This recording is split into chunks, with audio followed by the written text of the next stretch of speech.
नमस्कार साथियों, स्वागत है आप सभी का आपकी अपनी क्लासेस राहुल सर क्लासेस में। दोस्तों, काफ़ी दिन से क्लासेस आपको नहीं मिल पा रही थी, उसके लिए क्षमा प्रार्थी हूँ। आज आपकी क्लास जो कि हम मॉडर्न इंडिया को यानी कि आधुनिक भारत को जो कवर कर रहे थे, उसमें आज आपकी थर्ड क्लास है। कोशिश करेंगे कि आज की और कल की क्लास में ये कंप्लीट कर दी जाए। उसके बाद नेक्स्ट डे से ही हम लोग जो आपकी मैंने जैसे प्रॉमिस किया था आपसे कि मैं इकोनॉमी को कंप्लीट करवा दूँगा। तो आप निश्चिंत रहिएगा कि इकॉनमी आपकी पूरी होगी और साथ ही एनवायरनमेंट भी आपका पूरा किया जाएगा। ठीक है? तो घबराने की ज़रूरत नहीं है। ये दोनों ही सब्जेक्ट आपको जल्द से जल्द कवर करा दिए जाएँगे विदिन 10 डेज़ के अंदर।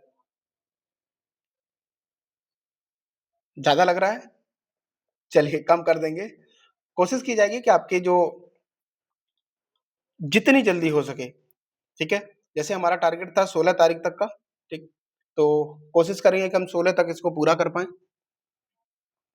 ठीक है, अगर नहीं हो पाते तो जैसे मैंने आपको कहा कि 10 दिन यानी कि 16 से 18 तक ही हम जाएँगे, उससे ऊपर हम नहीं जाएँगे, तो वहाँ तक ये कंप्लीट करा दिया जाएगा, घबराने की ज़रूरत बिल्कुल भी नहीं है।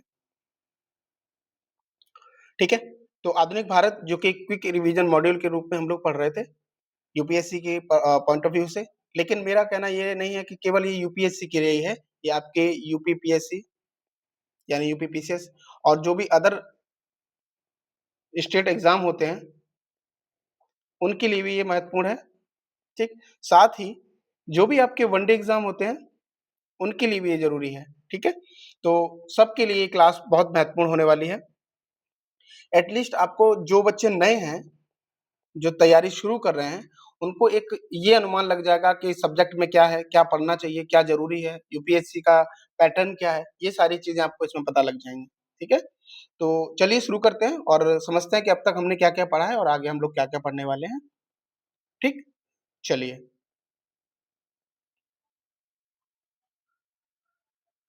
तो विषय सूची को जब हम समझे तो सबसे पहले हम बात करेंगे कि जैसे यूरोपियों का आगमन ये हम लोग पढ़ चुके हैं। उसके साथ हमने देखा था क्षेत्रीय शक्तियों का उदय, ठीक? जिसमें हमने विद्रोही जो क्षेत्रीय शक्ति है उनके रूप में, ठीक? या स्वतंत्र रूप में, इस तरीके से हमने चीज़ों को पढ़ा था, ठीक? तो उसके बाद हमने जो देखा था ईस्ट इंडिया कंपनी का उदय, ठीक? ब्रिटिश ईस्ट इंडिया कंपनी के अधीन प्रशासनिक व्यवस्था, जिसको हमने 2 पार्ट में करके पढ़ा था। फिर उसके बाद हमने 1857 की क्रांति को समझा। इसके विभिन्न कारणों को देखा, दमन कार्यकर्ताओं को दमन जो नेतृत्व करता थे उनके बारे में जाना, फिर गवर्नर जनरल, वायसराय, गवर्नर इन सब के बारे में हमने जाना। उसके बाद ब्रिटिश शासन के विरुद्ध आक्रोश, इसके बारे में हमने समझा, ठीक? क्रांतिकारी राष्ट्रवाद तक हम लोग बात कर चुके हैं और जो नेक्स्ट आज की क्लास आपकी होने वाली है, वो आपकी यहीं से स्टार्ट होगी सामाजिक धार्मिक सुधार आंदोलन से। वेरी वेरी इंपॉर्टेंट टॉपिक है ये, जहाँ से आपके लगभग 2 से 3 प्रश्न कंपल्सरी हैं जो कि किसी भी एग्ज़ाम में पूछे ही जाते हैं, ठीक है? 1 से लेकर के 5 तक का रेशियो रखते हैं ये आगे आने वाले जो 2-3 टॉपिक हैं, जिसमें सामाजिक धार्मिक सुधार आंदोलन, आरंभिक राजनीतिक संगठन और महात्मा गांधी और स्वतंत्रता आंदोलन, ये बहुत महत्वपूर्ण टॉपिक हैं। ये 4 टॉपिक इतना मादा रखते हैं क्वेश्चन का कि लगभग ये 5 से 6 क्वेश्चन आपको देखने को मिलते हैं और जो वनडे एग्ज़ाम है वहाँ पे अगर सॉरी जो हिस्ट्री के रूप में अगर मॉडर्न इंडिया के रूप में आपसे अगर प्रश्न पूछे जाते हैं, तो सबसे ज़्यादा यही टॉपिक हैं जो आपसे पूछे जाते हैं, ठीक है? तो फिर अगर समय बचता है तो उसके बाद स्वतंत्रता और विभाजन की ओर हम लोग बढ़ेंगे और विभिन्न अधिवेशन, अध्यक्ष और महत्वपूर्ण परिणाम के बारे में हम लोग जानेंगे, ठीक है? शिक्षा के विकास को हम देखेंगे, ये हमारे लिए बहुत महत्वपूर्ण टॉपिक है, इनके बारे में हम चर्चा करेंगे क्विक रिवीजन सीरीज के मॉड्यूल के तौर पे, ठीक है? जो कि हमारी 2 क्लास आपको मिल चुकी हैं और आज की ये आपकी थर्ड क्लास है। तो अगर आपने पहले ही जो क्लासेस दोनों हैं वो नहीं देखी हैं, तो पहले जाकर के प्लीज़ उनको कंप्लीट करिएगा, उसके बाद नेक्स्ट क्लास पे आइएगा, ठीक है? चलिए, अगर आप हमारे चैनल पे नए हैं, तो चैनल को सब्सक्राइब कर लीजिएगा, बेल आइकन को ज़रूर दबा दीजिएगा जिससे आपको नोटिफ़िकेशन मिलते रहे कि जो भी क्लास आपको मिले सबसे पहले आपको पता चल जाए, ठीक है? चलिए। बाकी आप वीडियो को लाइक और कमेंट भी कर सकते हैं कि हमारी मेहनत आपको कैसी लग रही है। तो चलिए बढ़ते हैं टॉपिक की तरफ और आते हैं अपने टॉपिक पे। टॉपिक है हमारा क्विक रिवीजन मॉड्यूल के तौर पे आधुनिक भारत का इतिहास, सामाजिक धार्मिक सुधार आंदोलन। ठीक है, चलिए बढ़ते हैं और एक एक कड़ी को पहले समझने का प्रयास करते हैं। तो भारतीय पुनर्जागरण, जिसकी स्थिति पुनर्जागरण की प्रक्रिया के रूप में, और सामाजिक धार्मिक सुधार आंदोलन को बल मिलता है यहाँ से। फिर इसी क्रम में जब हम आगे बढ़ते हैं तो सुधार आंदोलन के उदय के कारण को समझते हैं, जिसमें आप देखेंगे कि ब्रिटिश शासन का प्रभाव, जिसमें पुनः एकीकरण और समेकन की नीति मिलती है। सुधार के लिए परिपक्व सामाजिक परिस्थितियां, जिसमें धार्मिक और सामाजिक बुराइयां, महिलाओं की निराशाजनक स्थिति को, और जातिगत समस्याओं का विभाजन, ये सारी चीजें आपको देखने को मिलती हैं।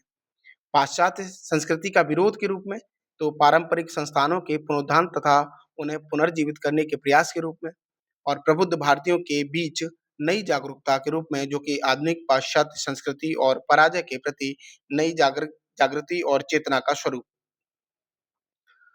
अब उदय के कारण में जब हम आगे बढ़ते हैं तो जन आंदोलन की प्रकृति को समझते हैं, और ये प्रकृति आपको विभिन्न रूपों में दिखाई देगी। जैसे भारत के अलग अलग हिस्से में विभिन्न जो भिन्न भिन्न अवधियों में जन आंदोलन हुए, लेकिन उनकी प्रकृति में काफी समानताएं हैं। उभरते बौद्धिक मध्यम वर्ग का नेतृत्व, और धार्मिक सुधार के बिना सामाजिक सुधार संभव नहीं। एक्चुअली ये था कि जब शुरुआत हो रही थी तो उसमें जो मिडिल क्लास है, लोअर क्लास है, ये सपोर्टिव नहीं था। लेकिन धीरे-धीरे जब इनके नेतृत्व की बढ़ोतरी होगी, तो चीज़ें, उनकी प्रकृति थोड़ा-सा बदलना स्टार्ट करेगी, ठीक? फिर उसके बाद धार्मिक सुधार के लिए बिना सामाजिक सुधार संभव नहीं। तो जो धार्मिक इफेक्शन आपको दिखते हैं, उसके बिना ये मानते हैं कि सुधार संभव नहीं, ठीक? फिर उसके बाद और आगे बढ़ेंगे तो बौद्धिक मानदंड, तर्कसंगतता और धार्मिक सार्वभौमिकता यहाँ पे देखने को मिलेगी। अब तर्कवाद, यानी कि जब तर्कवाद की हम बात करते हैं, रैशनलिज्म की बात करते हैं, तो इसमें आपको कई रूपों में ये चीजें दिखाई देती हैं। जैसे राजा राम मोहन राय, अक्षय कुमार दत्त, ये वो अक्षय कुमार नहीं जो फिल्में बनाते हैं, ठीक है। धार्मिक सार्वभौमिकता, जिसके बारे में आप देखेंगे कि राजा राम मोहन राय, सर सैयद अहमद खान, केशव चंद्र सेन। तो सबसे पहले जब हम राजा राम मोहन राय की बात करते हैं तो उन्होंने अलौकिक व्याख्या को अस्वीकार किया और कार्य कारण के सिद्धांत की पुष्टि की। प्रदर्शनीयता सत्य का एकमात्र मानदंड इनको बताया। वहीं अक्षय कुमार दत्त की बात करते हैं तो ये तर्कवाद हमारा एकमात्र उपदेश है, इसकी बात वकालत करते हैं। सार्वभौमिक, जो धार्मिक सार्वभौमिकता है, अगर उसके बारे में देखें तो वहीं पे जो आपके राजा राम मोहन राय जी हैं, ये कहते हैं कि विभिन्न धर्म सार्वभौमिक ईश्वरवाद के राष्ट्रीय अवतार के रूप में हैं। सर सैयद अहमद कहते हैं कि सभी पैगंबरों का एक ही दीन यानी कि विश्वास था, और हर देश तथा राष्ट्र के अलग अलग पैगंबर थे। केशव चंद्र सेन कहते हैं कि हमारा दृष्टिकोण यह नहीं है कि सत्य सभी धर्मों में पाया जाना चाहिए, लेकिन विश्व के सभी स्थापित धर्म सत्य हैं। फिर उसके बाद जब हम देखेंगे आगे कि प्रमुख सुधार आंदोलन का घटनाक्रम, जिसमें आप सबसे पहले जानेंगे, इन सारी चीजों को हम लोग पढ़ने वाले हैं। फिलहाल हम इसको एक केवल माइंड मैप के तौर पे क्लियर रूप से समझना चाहते हैं कि चीजें किस वे में हुई। तो आत्मीय सभा का गठन होता है 1814 में।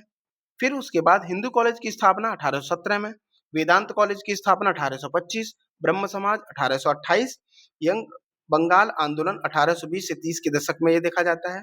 तत्वबोधिनी सभा 1839, विधवा पुनर्विवाह संघ की स्थापना 1850 के दशक में, भारत का ब्रह्म समाज और आदि ब्रह्म समाज जो कि 1866, ये इन दोनों को ही हम पढ़ेंगे और इसके बाद भी जो है इसके विभाजन हुए उसको भी हम देखेंगे, ठीक है। फिर आगे प्रार्थना समाज 1887, 1867, पूना सार्वजनिक सभा 1870, सत्यशोधक समाज 1873, आर्य समाज जो थियोसॉफिकल सोसाइटी, ठीक है, तो आर्य समाज जो कि 1875, और थियोसॉफिकल सोसाइटी ये भी 1875, ठीक। साधारण ब्रह्म समाज 1878, ये ब्रह्म समाज से ही निकल के फिर उसके बाद एक शाखा और इसमें अलग होगी, वो जानेंगे हम लोग। फिर उसके बाद आर्य महिला समाज 1881, सम्मेलन आंदोलन 1887, रामकृष्ण मिशन 1897। ठीक है। फिर उसके बाद आप देखेंगे कि श्री नारायण गुरु धर्म परिपालन योगम 1902, सर्वेंट्स ऑफ इंडिया सोसाइटी 1905, आत्मसम्मान आंदोलन 1920 और वाई को हम सत्याग्रह 1924 से 25। ये क्रम था।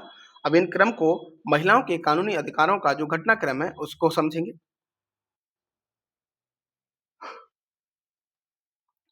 तो सबसे पहले महिलाओं के कानूनी अधिकारों का घटनाक्रम जो देखा जाता है, बंगाल विनियमन 1795 से 1804 द्वारा, ठीक है, बालिका शिशु हत्या को अवैध घोषित किया गया। फिर उसके बाद बंगाल विनिमय 1829, सती प्रथा पर प्रतिबंध लगाया गया। हिंदू विधवा पुनर्विवाह अधिनियम 1856 लाया गया। उसके बाद सहमति की आयु अधिनियम 1891 लाया गया। शारदा अधिनियम 1929 लाया गया। विशेष विवाह अधिनियम 1954, हिंदू विवाह अधिनियम 1955 और हिंदू उत्तराधिकार अधिनियम 1956, हिंदू दत्तक ग्रहण तथा भरण पोषण अधिनियम 1956 लाया गया। उसके बाद मातृत्व लाभ अधिनियम 1961, दहेज निषेध अधिनियम 1961 जो कि आज तक ये भी अप्रासंगिक बना हुआ है। समान परिश्रमिक अधिनियम 1976। ठीक है। तो सुधार आंदोलन हिंदुओं के रूप में अगर आप देखें तो सबसे पहले देखेंगे कि अखिल भारतीय आंदोलन, जिसमें आप देखेंगे रामकृष्ण आंदोलन, आर्य समाज, थियोसॉफिकल सोसाइटी। ठीक है। फिर उसके बाद जैसे ब्रह्म समाज, तत्वबोधिनी सभा, भारतीय ब्रह्म समाज, यंग बंगाल आंदोलन और प्रार्थना समाज। ठीक है। छात्र पुस्तकालय और साइंटिफिक सोसाइटी की स्थापना, परमहंस मंडली, Satyashodhak Samaj, servant of India society, Shri Narayan धर्म परिपालन आंदोलन, वकालिका संघ, जस्टिस आंदोलन, आत्मसम्मान आंदोलन और मंदिर प्रवेश आंदोलन। ठीक है। तो चलिए अब बढ़ते हैं हम लोग समाज सुधार आंदोलन की तरफ और इनके आंदोलन और संगठन, साथ ही मुख्य विचार और सिद्धांत को समझेंगे। इनकी पुस्तकें, पत्रिकाएं और समाचार पत्र के रूप में जो भी चीजें रही जिन्होंने इन्होंने इन्होंने जिनको प्रकाशित किया उसके बारे में भी हम लोग समझते हुए चलेंगे। तो सबसे पहले हम राजा राम मोहन राय की बात करते हैं। राजा राम मोहन राय, इन्होंने आत्मीय सभा जो कि 1814 और ब्रह्म सभा 1828, बाद में इसका नाम बदलकर ब्रह्म समाज कर दिया। ठीक है। तो ब्रह्म समाज जो था, ब्रह्म सभा थी, वो ब्रह्म सभा ही बदलकर इसका नाम कर दिया गया ब्रह्म समाज। ठीक है। तो सभा को समाज के रूप में जाना जाने लगा। ब्रह्म समाज का मुकाबला करने के लिए राधाकांत देव द्वारा धर्म सभा का गठन किया गया। ठीक है। मुख्य विचार और सिद्धांत देखें तो बहुदेववादी, मूर्ति पूजा और सती प्रथा आदि जैसी कुरीतियों की निंदा की इन्होंने। तो ये पूछा जाता है आपसे। ठीक है। अवतारों में आस्था का त्याग किया, किसी भी शास्त्र पर मानवीय तर्क और विवेक की प्रधानता पर बल दिया गया, शाश्वत, अभेद्य, अपरिवर्तनीय ईश्वर की उपासना पर बल दिया गया, जाति व्यवस्था की आलोचना की इन्होंने, दान, नैतिकता, परोपकार आदि को प्रोत्साहित किया, कर्म के सिद्धांत पर किसी निश्चित दृष्टिकोण का अभाव इसमें देखा जाता है। पुस्तकें और पत्रिकाओं की जब बात की जाए तो तोहफत उल मोहिद्दीन यानी एकेश्वरवाद के लिए एक उपहार, यीशु के उपदेश 1820 में इन्होंने पत्रिका निकाली, वेद और उपनिषद का बंगाली में अनुवाद किया इन्होंने, संवाद कौमुदी इनके द्वारा निकाली गई, मिरातुल अखबार जो कि फारसी में थी इन्हीं के द्वारा, आत्मीय सभा का प्रकाशन जो कि बंगाल गजट इनके द्वारा प्रकाशित की गई। उसके बाद महर्षि देवेंद्रनाथ टैगोर के बारे में जब हम जानते हैं तो इन्होंने तत्वबोधिनी सभा 1839 में इसका गठन किया। 1842 में ब्रह्म समाज में शामिल हुए, आदि ब्रह्म समाज की इन्होंने स्थापना की। ठीक है। जब इस ब्रह्म समाज का जब बंटवारा होगा यानी कि दो भागों में डिवाइड होगी तो उसमें ये ब्रह्म समाज के रूप में कार्यरत होंगे।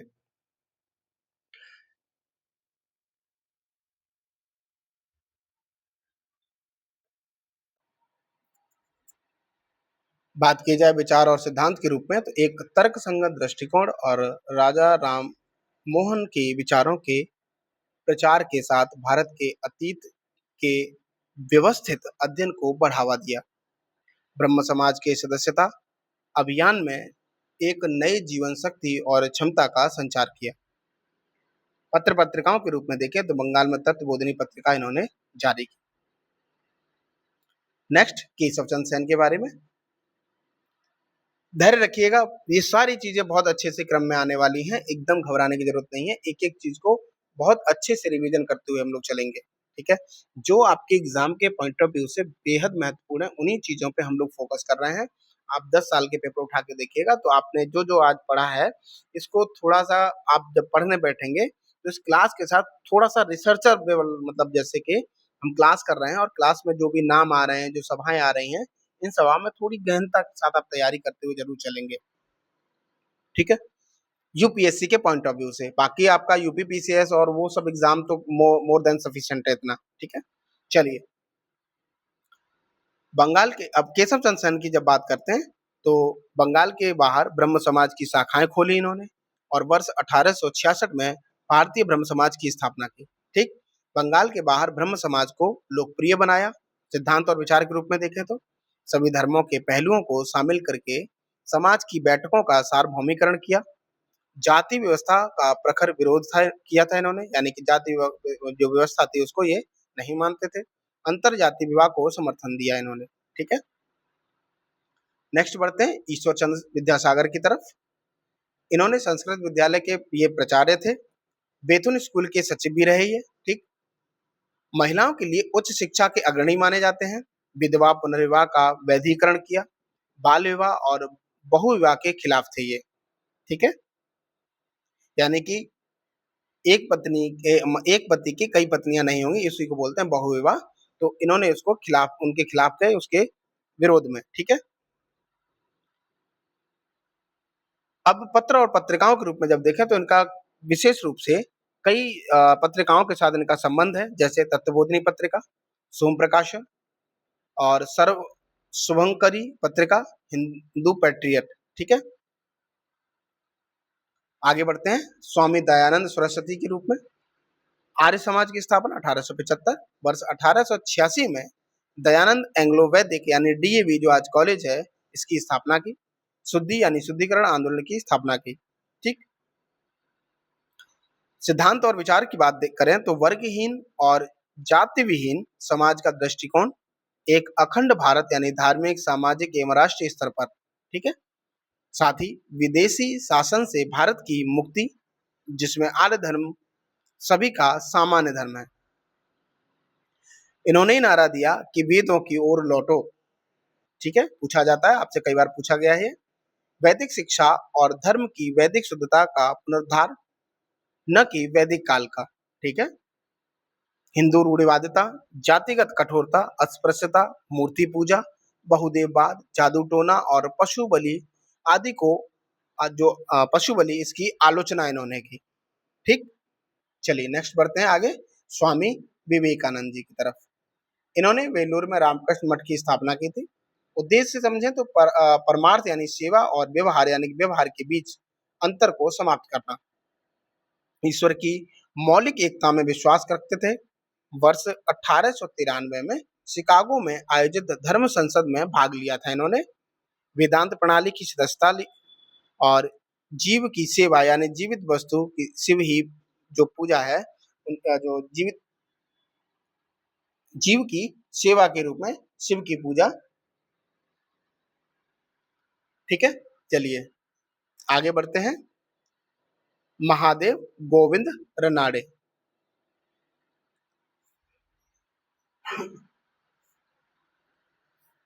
इन्होंने प्रार्थना समाज आत्माराम पांडुरंग द्वारा स्थापित में प्रमुख भूमिका निभाई, पूना सार्वजनिक सभा, सामाजिक सम्मेलन आंदोलन, विधवा पुनर्विवाह संघ, इंडियन नेशनल कांग्रेस के संस्थापक सदस्य रहे ये, भारतीय राष्ट्रीय सामाजिक सम्मेलन और बॉम्बे विधान परिषद के सदस्य रहे, बॉम्बे उच्च न्यायालय के न्यायाधीश भी ये रहे हैं, ठीक है। विचार सिद्धांत की जब बात की जाए तो जाति व्यवस्था की अस्वीकृति की इन्होंने, महिला शिक्षा पर जोर दिया, विधवा पुनर्विवाह को बर्खास्त किया, पुरुष और माफ करिएगा, विधवा पुनर्विवाह की ओर अग्रसर हुए ये, मैं यहाँ गलत बोल गया था, पुरुष और महिला दोनों के लिए विवाह की आयु में वृद्धि की, भारतीय अर्थशास्त्र के जनक रहे ये, प्रतिगामी आंदोलन पर बल दिया इन्होंने, ठीक। और समाचार पत्र इंदु प्रकाश इनका है। ठीक है, तो ये सब पूछे जाते हैं आपसे। अन्य प्रमुख व्यक्तित्व जो क्षेत्रवार, जैसे पूर्वी क्षेत्र से संबंधित, जिसमें आप देखेंगे अक्षय कुमार दत्त, जिसमें सुधारवादी ब्रह्म समाज के पीछे प्रगतिशील बंगाली विचारक थे ये। प्रतिपादित ग्रंथ इनके ब्रह्म वस्तुर साहित्य मानव, प्रकृति संबंध विचार और धर्म नीति। ठीक। रामकृष्ण परमहंस, रामकृष्ण मठ इन्होंने, और वेदांत के आदर्शों का प्रचार प्रसार करना, धर्मोपदेश, परोपकार और धर्मार्थ कार्य करना, सभी पुरुषों, महिलाओं और बच्चों, जाति पंथ के साथ समान व्यवहार करना। ठीक है। हेनरी विलियम डेरोजियो, ये प्रगतिशील प्रवृत्ति के प्रेरक, फ्रांसीसी क्रांति से प्रभावित और महिलाओं के अधिकार और शिक्षा का समर्थन करने वाले थे। आधुनिक भारत के पहले राष्ट्र कवि भी थे ये। चलिए अब हम धीरे धीरे बढ़ते हैं। राजा राममोहन राय द्वारा ब्रह्म समाज की स्थापना कब की गई? 1828 में। 1866 में ब्रह्म समाज में विभाजन हो जाता है। तो 1866 में ब्रह्म समाज में क्या हुआ? विभाजन हुआ और केशव चंद्र सेन ने भारतीय ब्रह्म समाज का गठन किया। देवेंद्रनाथ टैगोर का समाज आदि समाज बन गया। ठीक है। फिर उसके बाद वर्ष 1878 में कूच बिहार विवाद होता है। विवाद क्या था कि 13 वर्षीय पुत्री का विवाह कूच बिहार के नाबालिग हिंदू महाराजा से किया गया। ये विरोधी थे नाबालिग, यानी जो ब्रह्म समाज थी, ये जो 1866 में जो ब्रह्म समाज थी, ये जो ब्रह्म समाज थी, इस ब्रह्म समाज में ये कहा गया कि मतलब ये समर्थन करते ही नहीं थे कि जो नाबालिग शादी के लिए। ठीक है। तो अब चूंकि 13 वर्षीय पुत्री का विवाह कर दिया गया इन्हीं के द्वारा, तो ये समस्या उत्पन्न हुई। तो इसीलिए ये जब विवाद हुआ तो इसमें आनंद मोहन बोस, शिवचंद्र देव और उमेश चंद्र दत्त ने साधारण ब्रह्म समाज नामक एक नए गुट की गठन कर लिया। ठीक है। तो जो ब्रह्म समाज था, ये ब्रह्म समाज आपका दो रूपों में बटा। पहले 1866 में, ठीक है, 1866 में, जिसमें आप देखेंगे भारतीय ब्रह्म समाज, ठीक है, और दूसरा आदि ब्रह्म समाज। और जो भारतीय ब्रह्म समाज था, ये फिर उसके बाद 1878 में फिर से दो रूपों में बढ़ जाएगा। ठीक है। तो इनसे अलग होकर के जो मोहन बोस, शिवचंद्र देव और उमेश चंद्र दत्त ने साधारण ब्रह्म समाज का एक नया गुट बना दिया। ठीक है। आगे बढ़ते हैं पश्चिमी भारत की तरफ। बाल शास्त्री जाम्बेकर मराठी पत्रिका के जनक थे तथा रूढ़िवादिता पर प्रहार किया इन्होंने।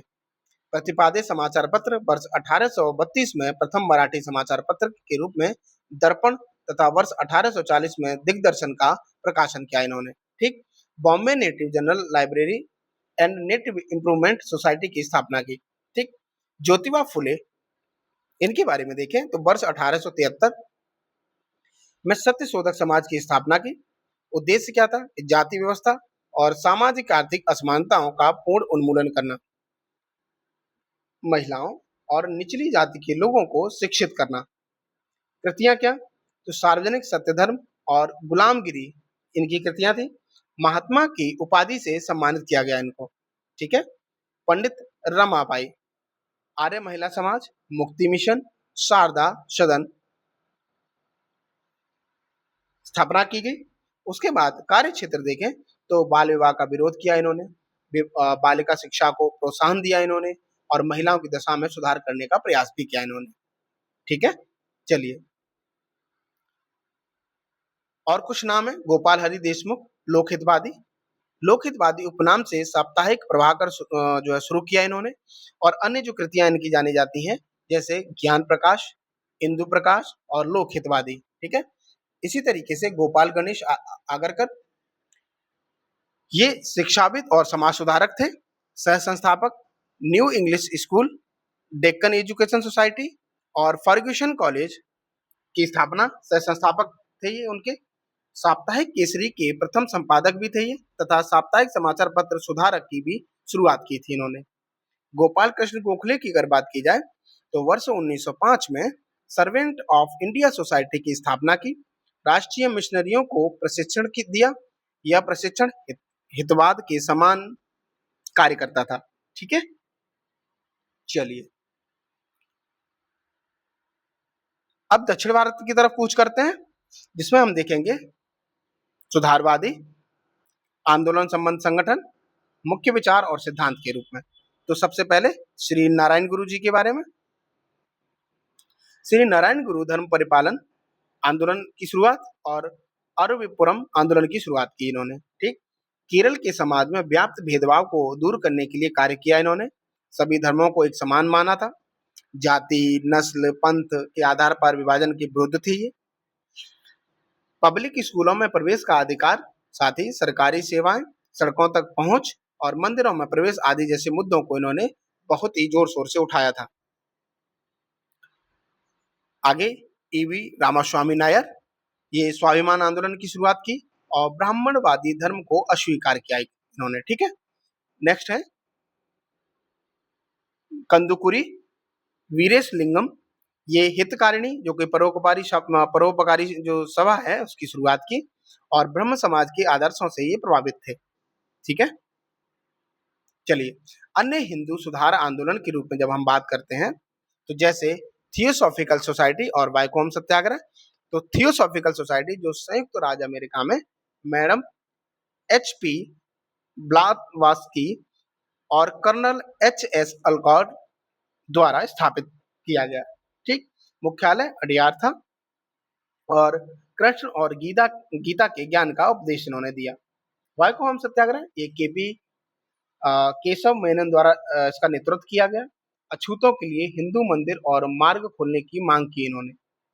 ठीक है, उसके बाद देव समाज शिवनारायण अग्निहोत्री के द्वारा और आत्मा की अनंतता, गुरु की सर्वोच्चता और अच्छे कर्म की आवश्यकता पर बल दिया इन्होंने।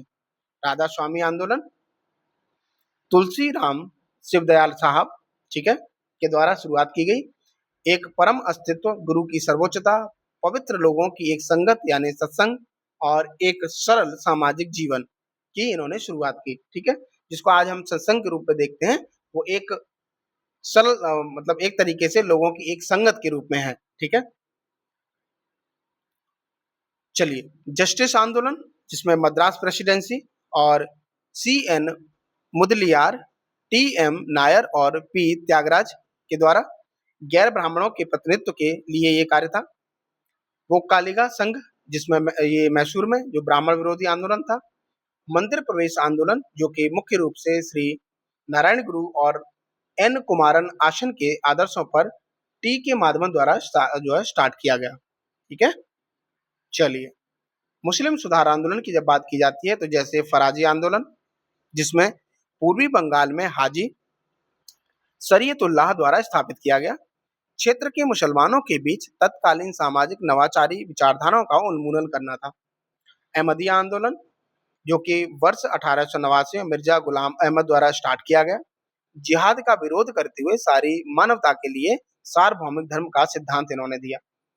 उसी के बाद देवबंद आंदोलन जो कि मोहम्मद कासिम ननौतवी जो कि 1832 से 1880 और राशिद अहमद गंगोही 1828 से 1916 द्वारा चलाया गया। मुसलमानों के बीच कुरान और हदीस की शुद्ध शिक्षाओं का प्रचार करना था। विदेशी शासन के खिलाफ जिहाद की भावना को जीवित रखना था। ठीक है, अब मुस्लिम समाज सुधारक की जब हम बात करते हैं तो जैसे सर सैयद अहमद खान, ठीक है, तो इन्होंने अलीगढ़ आंदोलन, इंपीरियल लेजिस्लेटिव काउंसिल के सदस्य भी रहे। ये अलीगढ़ आंदोलन भी इन्होंने किया। ठीक है, वर्ष 1888 में नाइटहुड की उपाधि इनको दी गई। एंग्लो ओरिएंटल कॉलेज की स्थापना इन्होंने की। ठीक है, इनकी जो रचनाएं थी असबाब ए बगावत ए हिंद, ये इनकी रचना थी। तहदीब ए अखलाक, ये भी एक इनकी रचना थी सर सैयद अहमद खान की। ठीक, ये कुरान की शिक्षाओं के साथ पश्चिमी वैज्ञानिक शिक्षा का सामंजस्य स्थापित करने का प्रयास किया इन्होंने। ठीक, मुसलमानों में पर्दा, बहुविवाह, विधवा पुनर्विवाह आदि से संबंधित सामाजिक सुधार की बात की इन्होंने। बेहतर शिक्षा, रोजगार के अवसरों के माध्यम से भारतीय मुसलमानों का विकास किया। ठीक है, दूसरा शाह वलीउल्लाह, ये पश्चिमी प्रभावों के प्रति पुनरुत्थानवादी प्रक्रिया को अपनाया। मुस्लिम न्यायशास्त्र की 4 विचारधाराओं में सामंजस्य था। धर्म में व्यक्तिगत विवेक की भूमिका की मान्यता दी इन्होंने, ठीक है। वहीं पे तितुमीर की अगर बात की जाए तो बहाववाद को अपनाया इन्होंने। जमींदारों के खिलाफ बंगाल के मुस्लिम किसानों को संगठित किया इन्होंने, ठीक। सिख सुधार आंदोलन की जब बात की जाए तो इसमें सबसे पहले देखें सिंह सभा आंदोलन 1873, जो कि सिखों को आधुनिक पश्चिमी शिक्षा देने का प्रयास किया गया। धर्मांतरण गतिविधियों से निपटने के लिए कार्य किया गया। खालसा स्कूल और कॉलेज 1892, इसमें गुरुमुखी सिख शिक्षा और पंजाबी साहित्य को प्रोत्साहन दिया गया। अकाली आंदोलन 1920, जिसमें गुरुद्वारा सुधार आंदोलन शीर्ष निकाय के रूप में शिरोमणि गुरुद्वारा प्रबंधन यानी प्रबंधक समिति यानी कि SGPC शुरू की गई, ठीक है। उसके बाद पारसी सुधार आंदोलन, जिसमें आप देखेंगे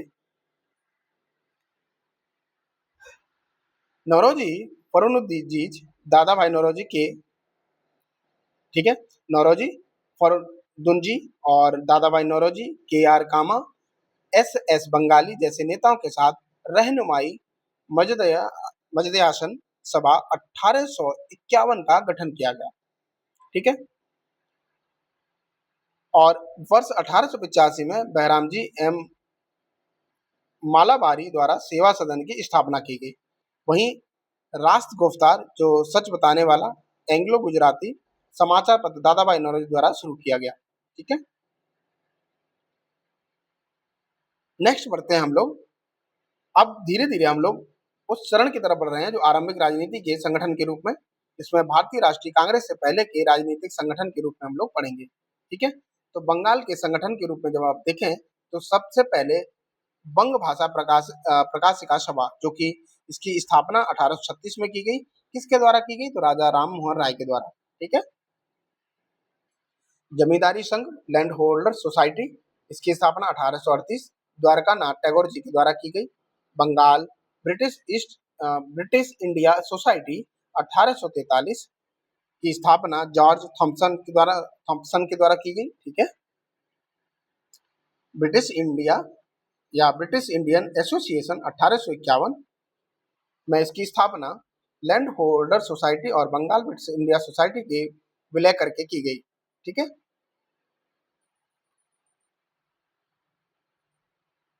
ईस्ट इंडिया एसोसिएशन, जो कि 1866 में दादा भाई नौरोजी के द्वारा इसकी स्थापना की गई। इंडियन लीग 1875 में शिशिर कुमार घोष के द्वारा। इंडियन एसोसिएशन ऑफ कलकत्ता, जो कि 1876 में सुरेंद्र नाथ बनर्जी और आनंद मोहन बोस के द्वारा इसकी स्थापना की गई। वहीं बॉम्बे के संगठन की जब बात की जाए तो बॉम्बे एसोसिएशन, इसकी स्थापना 1852, संस्थापक कौन थे? तो British Indian association of Calcutta की तर्ज पर की गई, ठीक। पूना सार्वजनिक सभा 1867 महादेव गोविंद रानडे। बॉम्बे प्रेसिडेंसी एसोसिएशन 1885 बदरुद्दीन तैयबजी, फिरोज शाह मेहता और टी.के. तेलंग के द्वारा की गई, ठीक। उसके बाद मद्रास के संगठन, मद्रास नेटिव एसोसिएशन 1852 में। British Indian association of Calcutta की एक शाखा थी ये। मद्रास महाजन सभा, जो कि 1854 M.V. राघवाचार्य, B. सुब्रमण्यम अय्यर और P. आनंद चालू, इनके द्वारा इसकी स्थापना की गई। नेक्स्ट, भारतीय राष्ट्रीय कांग्रेस का गठन, इंडियन नेशनल कांग्रेस, ठीक।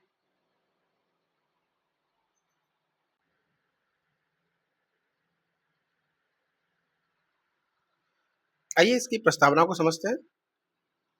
दिसंबर 1885 में A.O. ह्यूम द्वारा गठन किया गया, ठीक है। किसके शासनकाल में? तो लॉर्ड डफरिन। मैंने आपको ट्रिक बताई थी कि कांग्रेस क्या थी? डफर थी, ठीक है। इसे आपको याद रहेगा कि कांग्रेस डफरिन के शासनकाल में बनी थी। किसी को क्षति पहुंचाने का उद्देश्य मेरा नहीं है, केवल याद कराने का उद्देश्य है। यह अखिल भारतीय स्तर पर भारतीय राष्ट्रीयवाद की पहली संगठित अभिव्यक्ति थी ये, और इसका जो प्रायोजन किया गया वो सेफ्टी वॉल्व के सिद्धांत के रूप में किया गया, जिसमें एक मिथक फैला था कि लॉर्ड डफरिन के कहने पर एओ ह्यूम ने कांग्रेस का गठन किया था। ठीक, एक मिथक माना जाता है। कांग्रेस को किसी भी संभावित लोकप्रिय और हिंसक क्रांति की संभावना को पहले ही समाप्त करना था। इसके साथ ही जनता की दबी हुई भावनाओं एवं उद्गारों को बाहर निकालने के लिए सुरक्षा बल के रूप में कार्य करना था। तो एक सेफ्टी वॉल के साथ इसकी शुरुआत की गई। लाला लाजपत राय जैसे नेता सेफ्टी वॉल्व सिद्धांत के जो है सिद्धांत में विश्वास करते थे ये। ठीक, हालांकि इस सिद्धांत का समर्थन करने के लिए बहुत कम ऐतिहासिक तथ्य उपलब्ध हैं। कांग्रेस के आरंभिक चरण को जब समझते हैं तो राष्ट्रवादियों के आरंभिक उद्देश्य, जो कि एक धर्मनिरपेक्ष और लोकतांत्रिक राष्ट्रीय आंदोलन की नींव रखना, अखिल भारतीय नेतृत्व समूह का गठन करना, लोगों का राजनीतिकरण करना और उन्हें राजनीतिक रूप से शिक्षित करना, उपनिवेशवाद विरोधी राष्ट्रवादी विचारधारा का विकास और प्रचार प्रसार करना। ठीक,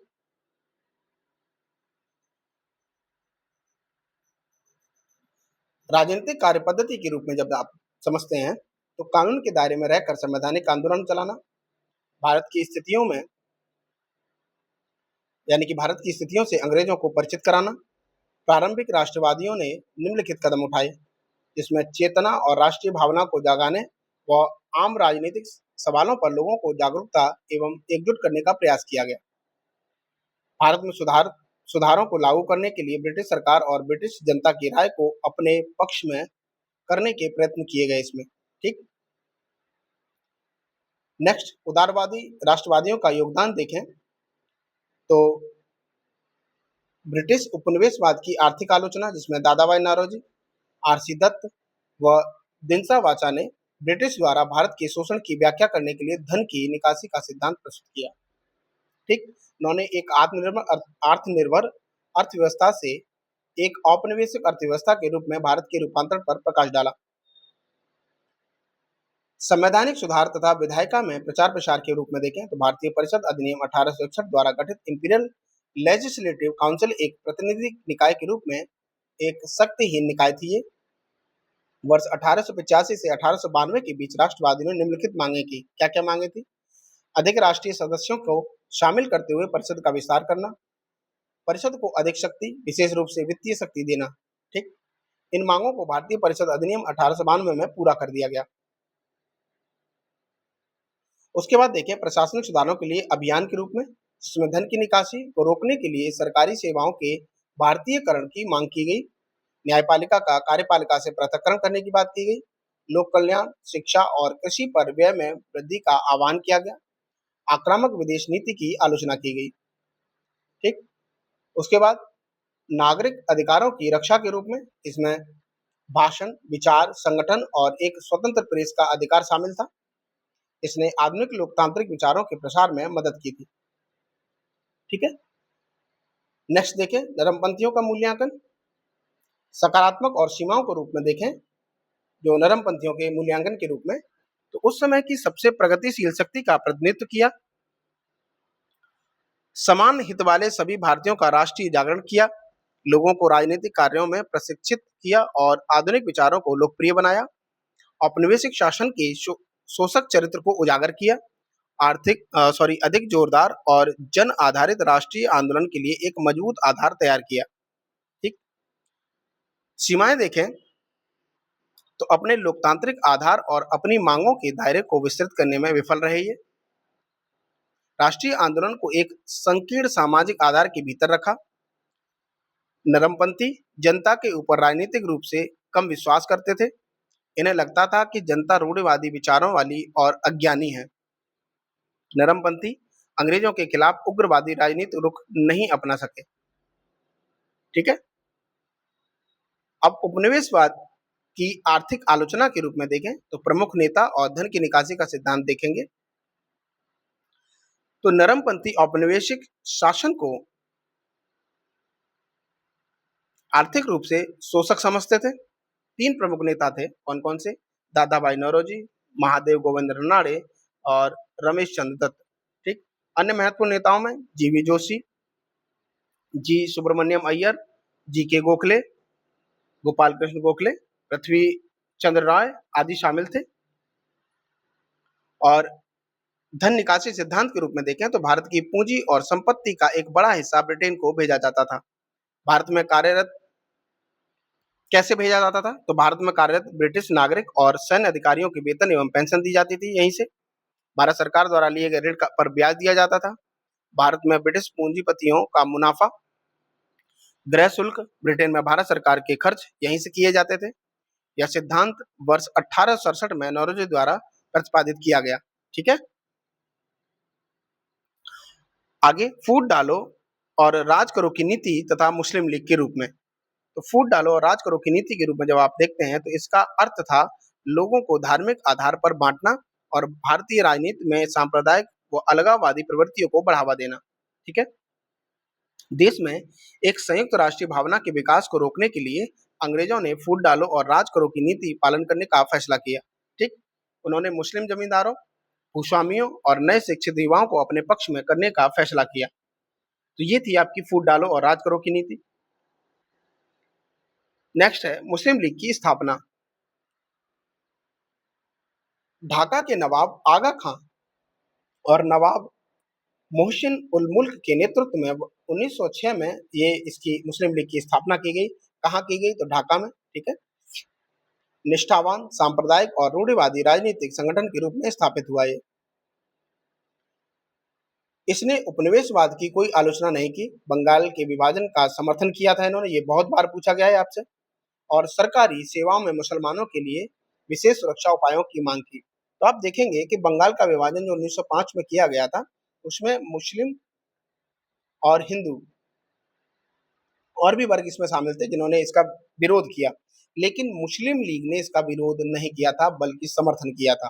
ठीक है। तो दोनों ही बातें आप बहुत गौर पूर्वक ध्यान दीजिएगा। ठीक है। बाद में देखें तो लॉर्ड मिंटो के समर्थन से उसने पृथक निर्वाचन मंडल की मांग को आगे बढ़ाया। ठीक है। जिसको आगे पूर्ति भी की गई।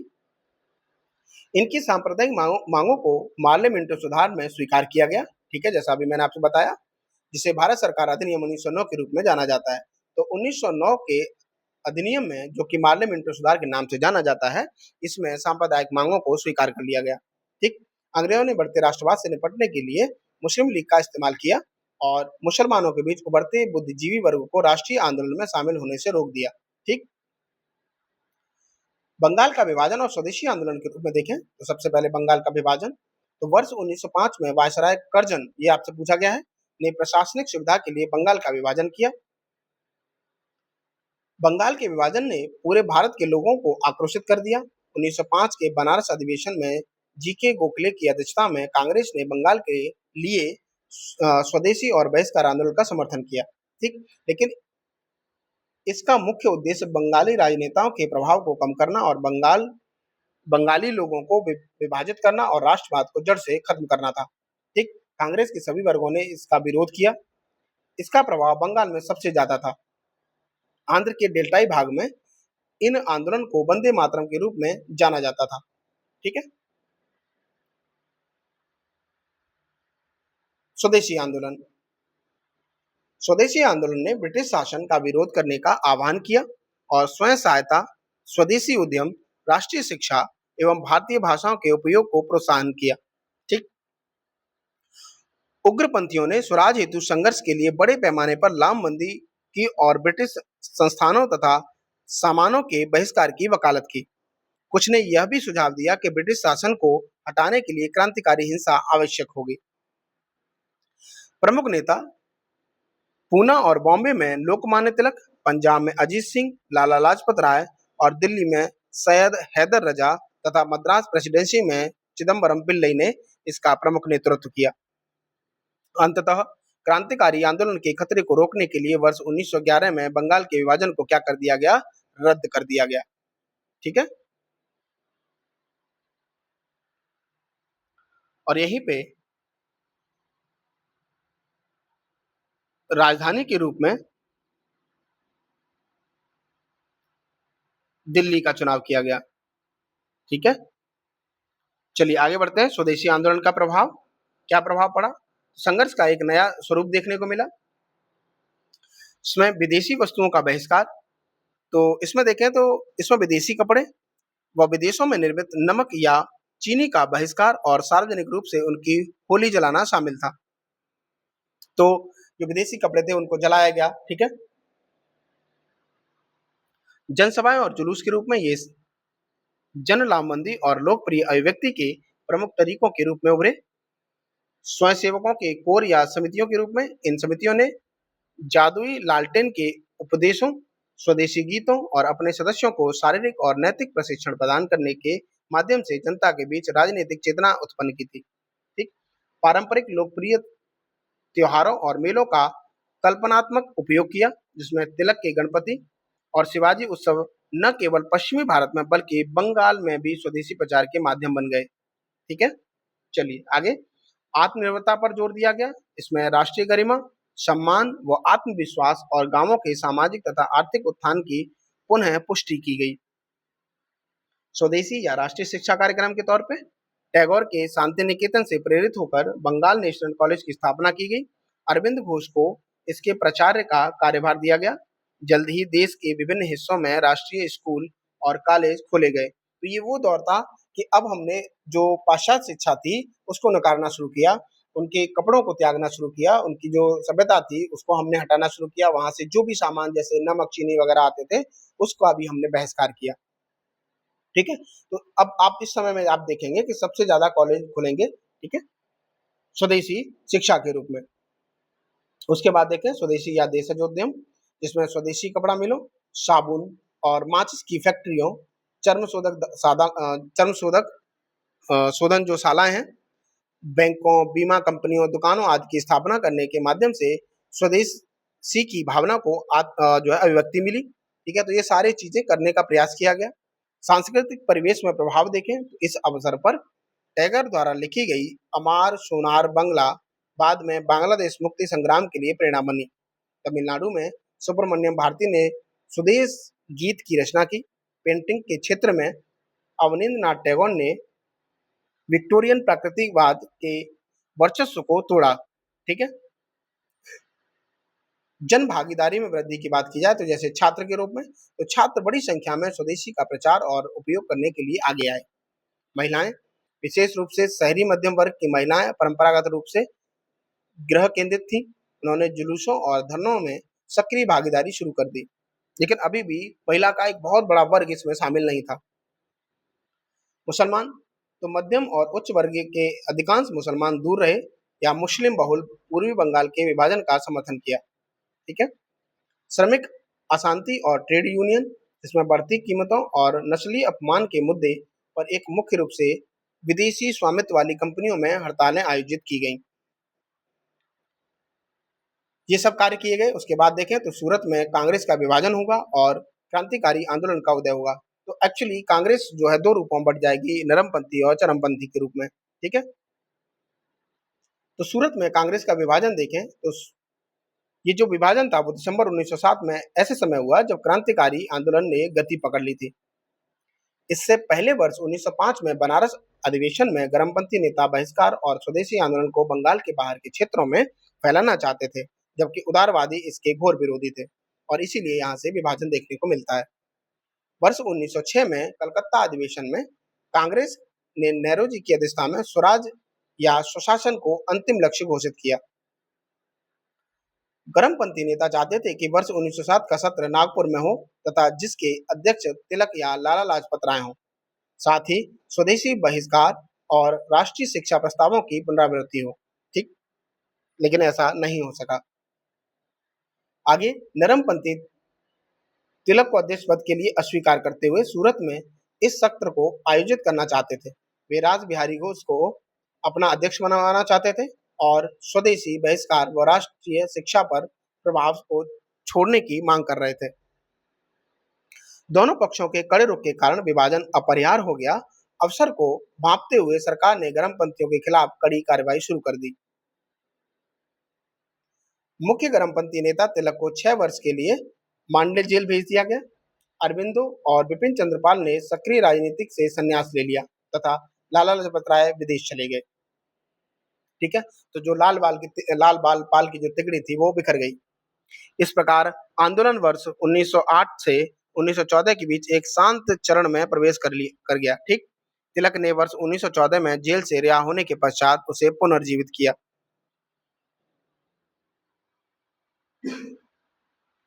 अब कहानी शुरू होगी महात्मा गांधी जी के रूप में। ठीक है, तो संक्षिप्त कालक्रम इनका समझें। तो 2 अक्टूबर 1869 को गुजरात के पोरबंदर में इनका जन्म हुआ गांधी जी का। वर्ष 1882 में 13 वर्ष की आयु में कस्तूरबा से विवाह हो गया। ठीक है, और जब इनका विवाह हुआ तो ये दोनों ही 13 वर्ष के थे। वर्ष 1888 में ये इंग्लैंड चले गए। वर्ष 1893 में अपने मुवक्किल दादा अब्दुल्ला की कानूनी समस्याओं को सुलझाने के लिए डरबन यानी दक्षिण अफ्रीका चले गए थे। फिर उसके बाद 1893 में स्वयं गांधी जी को दक्षिण अफ्रीका में नस्लीय भेदभाव और अपमान का सामना करना पड़ा था।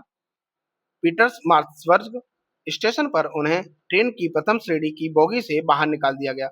इनके पास टिकट फर्स्ट क्लास का था, फिर भी इनको सफर नहीं करने दिया गया और इसका काफी प्रभाव पड़ा।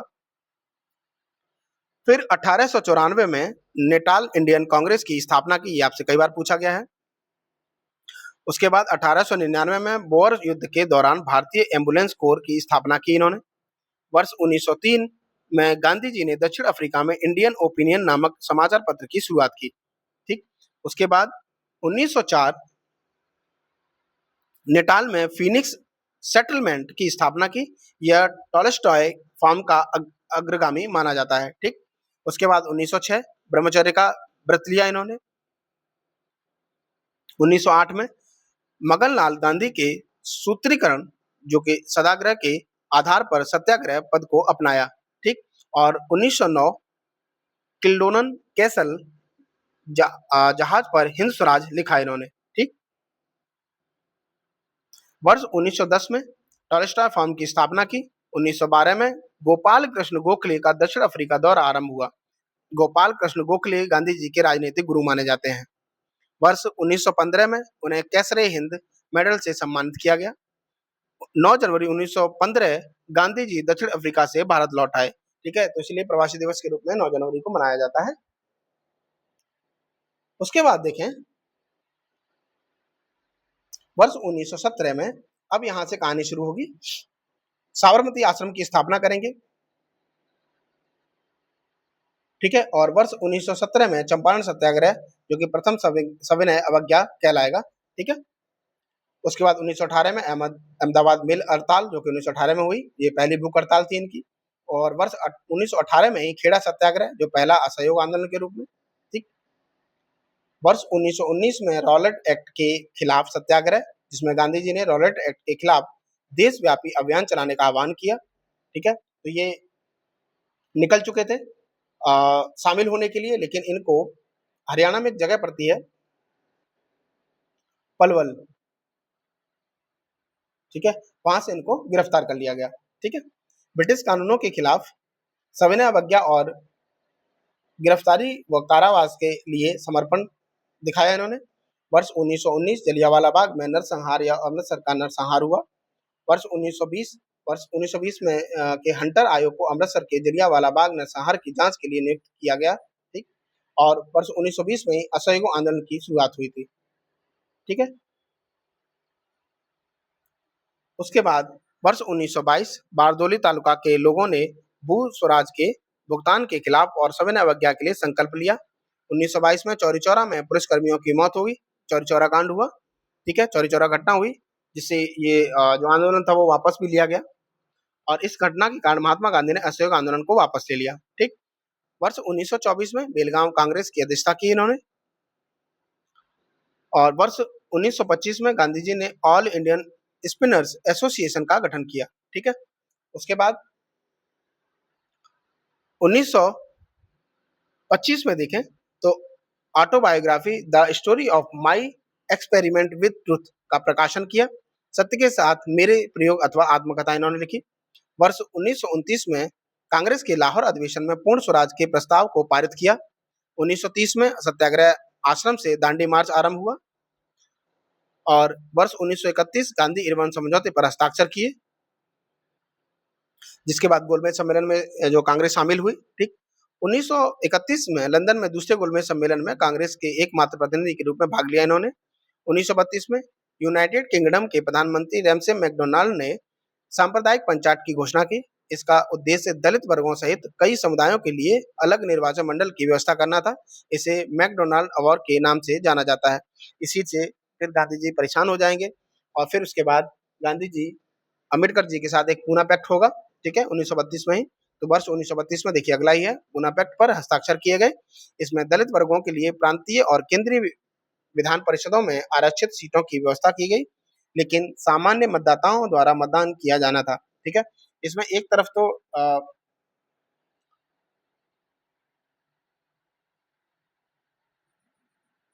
सी राजगोपालाचारी,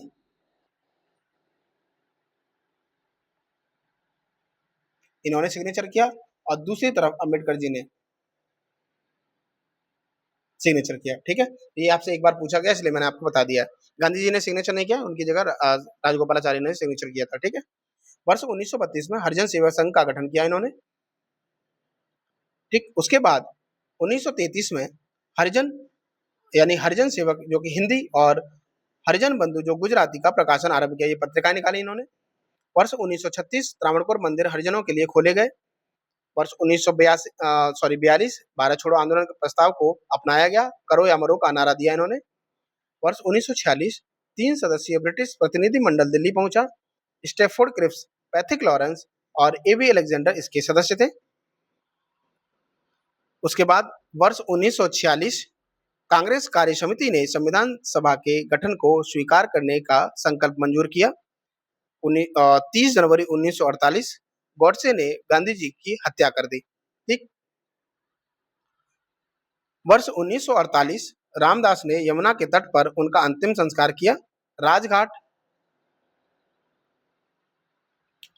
दिल्ली में गांधी जी को समर्पित एक स्मारक है, ठीक है। तो जहाँ पे इनकी समाधि है वो राजघाट के नाम से जाना जाता है दिल्ली में, ठीक। चलिए, मोहनदास करमचंद गांधी, खादी। वर्ष 1918 में महात्मा गांधी ने भारत के गांवों में रहने वाले गरीब लोगों के लिए एक राहत कार्यक्रम के रूप में खादी के लिए अपना आंदोलन आरंभ किया, ठीक। उन्होंने इसे विदेशी सामग्रियों यानी विदेशी शासन का प्रतीक पर निर्भरता के अंत के रूप में देखा। इस प्रकार यह पहला सबक या वास्तविक स्वतंत्रता प्राप्त करने में सहायक था, ठीक है।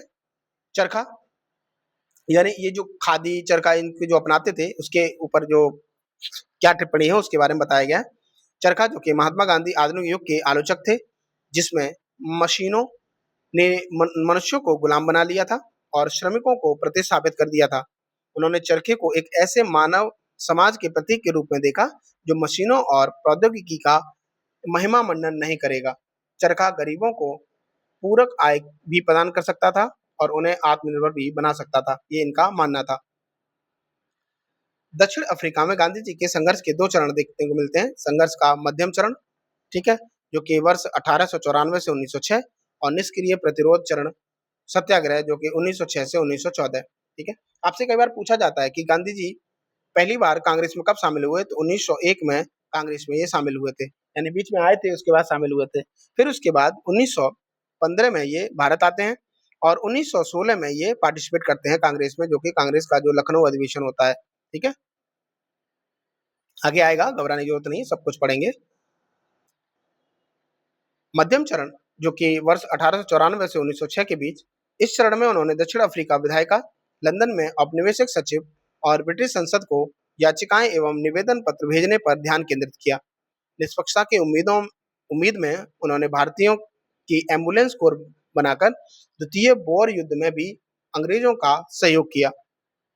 युद्ध के बाद कृतज्ञता के प्रतीक के रूप में गांधी जी को कैसरे हिंद की उपाधि से सम्मानित किया गया, ठीक है। उन्होंने जलियांवाला बाग हत्याकांड के बाद इस उपाधि को क्या कर दिया था, त्याग कर दिया था, ठीक है।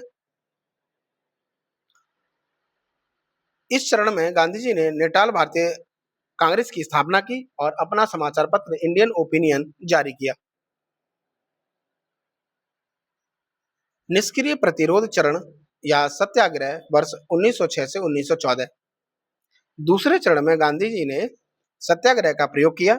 इसमें निष्क्रिय प्रतिरोध या सविनय अवज्ञा शामिल थे। गांधी जी ने निष्क्रिय प्रतिरोध संघ का गठन किया। अपने जर्मन मित्र कालेनबॉग की मदद से उन्होंने सत्याग्रहियों के रहने के लिए टॉलस्टॉय फार्म बनवाया और उन्हें सौंप दिया। टॉलस्टॉय फार्म भारत में गांधीवादी आश्रयों का प्रणेता था। ठीक है। अब गांधी जी के अनुसार सत्याग्रही कौन कौन है? तो एक सत्याग्रही जिसे गलत मानता है, उसकी अधीनता को स्वीकार नहीं करता। दूसरा, उसे सच्चा, अहिंसक और निडर रहना होता है। वह खराब व्यवस्था या अन्यायपूर्ण कानून के आगे कभी नहीं झुकता। ठीक है। तो वो सत्याग्रही कहलाता है। दक्षिण अफ्रीका में गांधी जी का अनुभव समझें तो जनता के पास उस उद्देश्य के लिए योगदान और बलिदान करने की अपार क्षमता थी जिसने उन्हें प्रेरित किया। वह अपने नेतृत्व में अलग-अलग वर्गों और धर्मों के भारतीयों को एकजुट करने में सक्षम थे। उन्होंने महसूस किया कि नेताओं को कई बार अलोकप्रिय निर्णय लेने पड़ते हैं और उन्होंने अपनी नेतृत्व शैली और संघर्ष की तकनीक विकसित की। ठीक है। चलिए आगे बढ़ते हैं। गांधी जी ने 4 प्रकाशनों को संचालित किया: इंडियन ओपिनियन, यंग इंडिया, नवजीवन और हरिजन। ठीक है। वह होम रूल आंदोलन के पक्ष में नहीं थे। ब्रिटेन प्रथम विश्व युद्ध में भाग ले रहा था।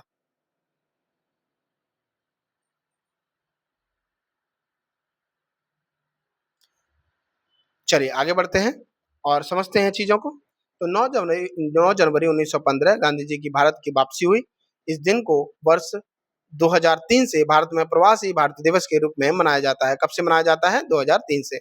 वर्ष 1921 के प्रवासी भारतीय दिवस का थीम आत्मनिर्भर भारत में योगदान था और इस वर्ष का जो तो इस बार की कोई थीम नहीं थी क्योंकि 2026 में इसको मुख्य रूप से मनाया नहीं गया। 2025 में इसको मनाया गया जो कि 18वां प्रवासी दिवस के रूप में मनाया गया, जिसकी थीम थी विकसित भारत के लिए प्रवासियों का योगदान। ठीक है। अगला जो मनाया जाएगा वो 2027 में मनाया जाएगा। ठीक है। जो कि 19वां होगा और तब इसकी थीम पता कर ली जाएगी। तो फिलहाल आपको 2025 की थीम आपको याद रखनी है। तो क्या थी 2025 की थीम? विकसित भारत के लिए प्रवासियों का योगदान। ठीक। चलिए नेक्स्ट बढ़ते हैं टॉपिक की तरफ।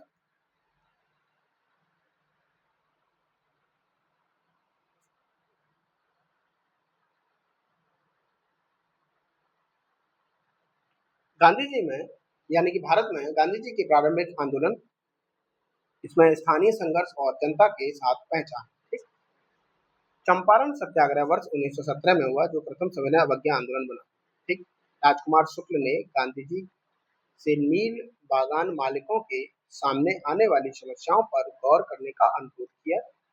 तिनकटिया प्रणाली जिसके द्वारा यूरोपीय बागान मालिकों ने भारतीय किसानों को कुल भूमि के 3/20 भाग पर नील उगाने के लिए मजबूर किया। इसी को तिनकटिया पद्धति बोलते हैं। एक्चुअली हुआ ये कि 1916 में जब लखनऊ अधिवेशन चल रहा था, इसमें राजकुमार जो शुक्ल हैं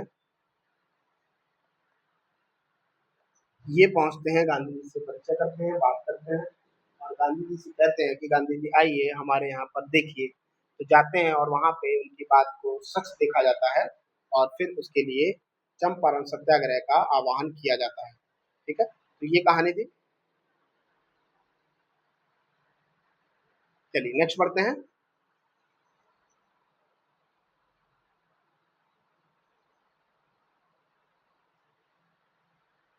अहमदाबाद मिल हड़ताल वर्ष 1918, पहली भूख हड़ताल के रूप में इसको जाना जाता है। यहाँ पे पहली बार इन्होंने भूख हड़ताल की भारत में। प्लेग बोनस बंद करने के मुद्दे पर मिल मालिकों और कामगारों के बीच विवाद था जो कि बाद में मालिक मान गए थे। ठीक है। फिर उसके बाद खेड़ा सत्याग्रह वर्ष 1918, ये पहला असहयोग आंदोलन के रूप में जाना जाता है। अधिकारियों ने फसल खराब होने पर कर में छूट देने से इनकार कर दिया था। ठीक है। खेड़ा जो कि गुजरात में सूखे के कारण फसल बर्बाद हो गई थी और फाइनली इसको भी स्वीकार किया गया। ठीक।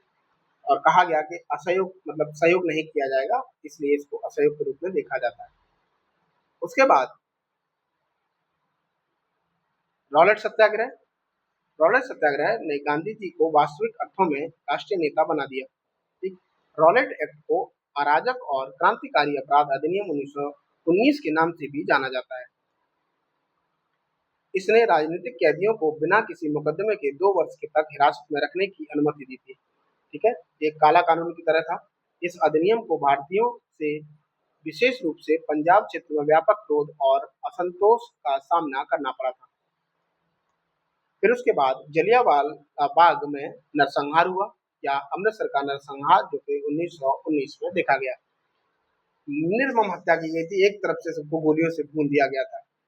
ठीक है, जनरल डायर द्वारा निहत्थी भीड़ पर फायरिंग करवाने से हजारों लोगों की मौत हो गई थी। बैसाखी के दिन लोग अपने नेताओं सैफुद्दीन किचलू और सत्यपाल की गिरफ्तारी के विरोध में प्रदर्शन करने के लिए एकत्र हुए थे। इसके विरोध में रविन्द्रनाथ टैगोर ने अपने नाइटहुड की उपाधि छोड़ दी, त्याग कर दिया। ठीक, इस घटना के बाद गांधी जी ने आंदोलन, जो कि रॉलेट के खिलाफ सत्याग्रह, वापस ले लिया। उन्होंने इसे हिमालय या हिमालयन ब्लंडर बताया। इन्होंने या कैसरे हिंद का स्वर्ण पदक भी लौटा दिया। ठीक? वर्ष 1920 के हंटर आयोग को जलियांवाला बाग घटना की जांच के लिए नियुक्त किया गया। चलिए नेक्स्ट बढ़ते हैं हम लोग। अब जो हमारा टॉपिक है कांग्रेस के जो स्वतंत्रता आंदोलन, जो कि 1919 से 1938 का जो एक कालखंड है, इसके बारे में। और ये बेहद ही महत्वपूर्ण है आप सभी के लिए। ठीक है, इसमें वो सारे मुद्दे हैं जो एक्चुअल में किसी भी एग्जाम के पॉइंट ऑफ व्यू से बहुत महत्वपूर्ण होते हैं।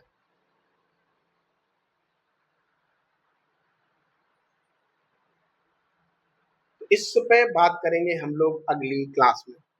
ठीक है, तो बस एक लास्ट क्लास आपकी इसमें बचेगी। फिर उसके बाद ये आपका पूरा जो मॉडर्न इंडिया है वो आपका लगभग ऑलमोस्ट समाप्त हो जाएगा। तो हमने जो कल्चर वाला पार्ट है उसको कंप्लीट कर लिया है। नेक्स्ट क्लास में आपकी जो हिस्ट्री का जो मॉडर्न वाला पार्ट है ये भी कंप्लीट हो जाएगा। उसके बाद हमने अभी तक पॉलिटी कंप्लीट कर लिया है। नेक्स्ट डे से हमारा इकोनॉमी का पार्ट भी स्टार्ट हो जाएगा, और इन्वायरमेंट हम ऑलरेडी स्टार्ट कर चुके हैं। ठीक है, तो चलिए मिलेंगे आपसे अगली क्लास में।